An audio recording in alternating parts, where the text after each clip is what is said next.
Shalom Aleichem, peace to you all. This week in Parshat Vayera, we read of Abraham coming close to sacrificing his son to his God, to his ideal.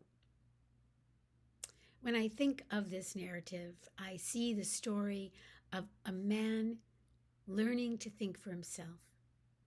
And what I mean by that is learning to hear that voice inside that holds us close to our ideals, that holds us close to what the Talmud calls our svara, our sense of what is right. Abraham thought he knew what he was supposed to do. He thought he knew what he was indeed commanded by his God to do. But when push came to shove, he could not tolerate the morality or the pain that the course of action opening before him seemed to hold. And I believe that he hedged. He paused long enough to hear an alternative divine voice, not the commanding voice from on high, but the still small voice emerging from within.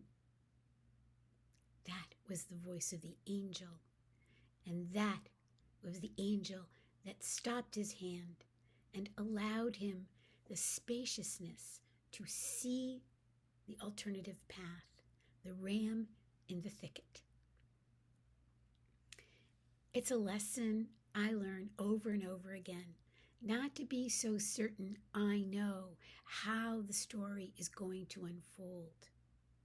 And it's a lesson that frees us to flex when we feel boxed in, frees us to look for alternatives even when it seems like the systems within which we function are predetermining our choices, frees us so that we can come closer to the people we want to be, closer to that divinity that resides within and speaks with a voice of love and justice coming from the gut and from the heart.